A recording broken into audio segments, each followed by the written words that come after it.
Salut à vous. Je fais cette vidéo pour aborder un problème de santé majeur, à savoir l'obésité et le surpoids. Donc, je vais me baser sur une publication de l'Organisation mondiale de la santé, l'OMS, définir ce qu'on entend par obésité, qu'est-ce que c'est, comment savoir si vous êtes obèse ou pas. Nous allons voir quelques informations, quelques statistiques importantes sur l'obésité dans le monde.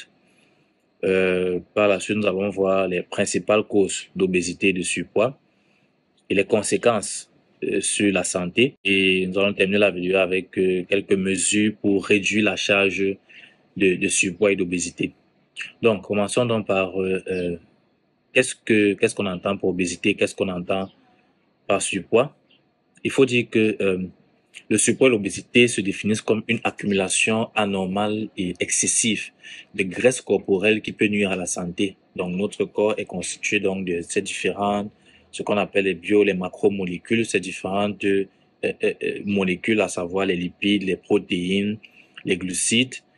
Et donc, chacun de ces éléments que l'on retrouve aussi dans notre alimentation, chacun de ces éléments dans l'organisme doit être à des proportions bien définies pour qu'on ne soit pas en état de maigreur ou encore en état de surpoids ou d'obésité. Donc, pour que l'équilibre soit assuré. Et comment donc cela se détermine? Cela se détermine par l'indice de masse corporelle. Certainement, vous avez entendu parler de IMC, indice de masse corporelle. C'est une mesure simple du poids par rapport à la taille, couramment utilisée pour estimer le surpoids et l'obésité chez l'adulte.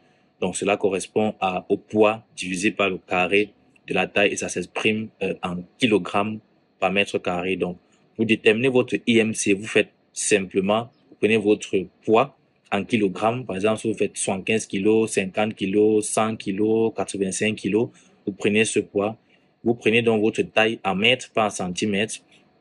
Vous prenez votre taille en mètres que vous multipliez par votre taille. Donc, si vous avez 1,50 m de taille, par exemple, vous allez pour avoir le carré, donc vous faites 1,50 fois 1,50, ça vous donne une certaine valeur. Donc, le carré de la taille en mètres, et c'est donc, vous allez donc prendre votre poids en kilogrammes et diviser par le carré de votre taille en mètres. Alors, on prend un exemple pour illustrer. Disons que vous avez 1,75 mètres de taille et 65 kilos. Comment on détermine l'indice de masse corporelle dans ce cas? Vous allez donc faire d'abord la taille en mètres, vous multipliez par la taille, donc 1,75 fois 1,75 pour avoir la taille au carré, ce qui va vous donner 3,0625. Et vous allez donc prendre le poids en kilogrammes, 65 kilos, pardon, 65 divisé par 3,0625, ce qui va vous donner un IMC de 21, à peu près 21,22 kg par mètre carré.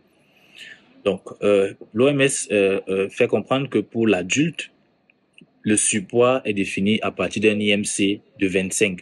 Donc, si votre IMC est supérieur à 25, alors vous êtes en surpoids. Et l'obésité est définie avec un IMC à partir de 30. Donc, si votre IMC dépasse 30, alors vous êtes en état d'obésité. Donc, dans le cas, par exemple, que j'ai pris, la personne qui a 1,75 mètres, cette personne sera en surpoids, donc avec un IMC supérieur à 25, à 76,5625 kilos, donc un peu plus de 76 kilos. Si vous avez 1,75 m et que vous avez un peu plus de 76 kilos, vous êtes en surpoids. Et l'obésité pour cette personne qui a 1,75 mètres sera à partir de 91,875 kilos, soit environ 92 kilos. Donc, vous pourrez déterminer ça avec votre taille et avec votre poids pour savoir exactement si vous êtes obèse ou si vous êtes en surpoids. L'IMC est la mesure la plus utile de surpoids et de l'obésité dans une population, car chez l'adulte, l'échelle est la même, quel que soit le sexe ou l'âge du sujet. Donc, peu importe si vous êtes un homme ou une femme, ou alors si vous êtes une personne âgée, si vous êtes une personne jeune, un jeune adulte. Bien, concernant les statistiques, les informations à savoir sur l'obésité, d'après les estimations mondiales récentes de l'OMS, en 2016, plus de 1,9 milliard d'adultes, donc les personnes âgées de plus de 18 ans, étaient en surpoids, donc presque 2 milliards de personnes. Et sur ce total, plus de 650 millions étaient obèses. Globalement, environ 13% de la population adulte mondiale, soit 11% des hommes et 15% des femmes, étaient obèses en 2016. Et 39% des adultes, donc 39% des femmes et 39% des hommes et 40% des femmes étaient en surpoids. Et la prévalence de l'obésité a presque triplé au niveau mondial entre 1975 et 2016, donc à l'espace d'une quarantaine, de 4 décennies, d'une quarantaine d'années. En 2019, on estimait que 38,2 millions d'enfants de moins de 5 ans étaient en surpoids ou obèses. Donc, ça ne concerne pas que les adultes. Les enfants aussi sont concernés par le problème d'obésité. En Afrique, le nombre d'enfants en surpoids ou obèses a augmenté de près de 24% depuis l'an 2000. Donc, c'est dire que l'Afrique aussi est concernée par cette pandémie de l'obésité. Plus de 340 millions d'enfants et d'adolescents âgés de 5 à 19 ans étaient en surpoids ou en obésité en 2016. Bien, quelles sont les causes de l'obésité et du surpoids? La cause fondamentale est un déséquilibre énergétique entre les calories consommées et les calories dépensées. Donc, au niveau mondial, on a constaté une augmentation de la consommation des aliments très riches en calories, très caloriques, très riches en lipides et aussi très riches en sucre, et une augmentation du manque d'activité physique, de l'inactivité physique ou de la sédentarité, qui est aussi favorisée déjà par l'évolution, l'amélioration, la sophistication des moyens de transport, notamment les véhicules, les bus, les motos, les voitures, les moyens de transport en commun, sur longue distance, les trains, les avions et autres, qui poussent davantage les gens à rester sur place dans la sédentarité, et aussi le travail, les formes de travail qui, les gens qui travaillent dans les bureaux, ils peuvent passer toute la journée assis, peut-être à travailler sur l'ordinateur, sur la machine et autres. Donc, ces conditions de travail, ces conditions sociales poussent les gens à fournir le moins d'efforts physiques possible. Voilà donc les principales causes. Et aussi, on a l'évolution des habitudes en matière d'alimentation. Les gens consomment beaucoup plus d'aliments raffinés et beaucoup moins d'aliments bio, d'aliments naturels. Les principales conséquences de l'obésité ou du surpoids sont donc les maladies chroniques comme les maladies cardiovasculaires, donc la maladie cardiaque, l'hypertension artérielle, l'accident vasculaire cérébral, toutes sortes de cardiopathies, donc les maladies du cœur en général, le diabète, puisque le taux de sucre ou une alimentation trop riche en sucre peut aussi être à l'origine du surpoids et de l'obésité. Donc, ces problèmes peuvent aller de pair. Et d'ailleurs, le diabète de type 2, qui est lié à l'alimentation, elle se caractérise par le surpoids ou par l'obésité.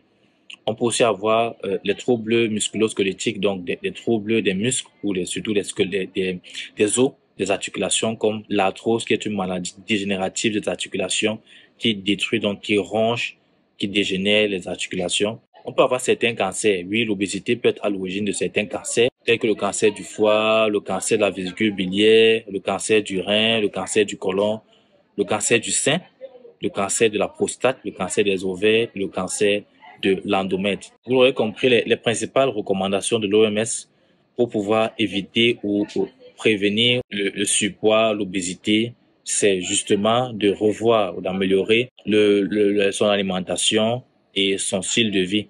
Style de vie notamment en rapport avec les dépenses énergétiques, en rapport avec l'exercice physique. Donc, faites tout pour ne pas rester sur place longtemps, pour éviter d'avoir un style de vie sédentaire et améliorer aussi la qualité des aliments que vous consommez. Éviter les aliments raffinés ou diminuer dans la consommation. Donc, tout ce qui est riche en graisse, tout ce qui est riche en sucre.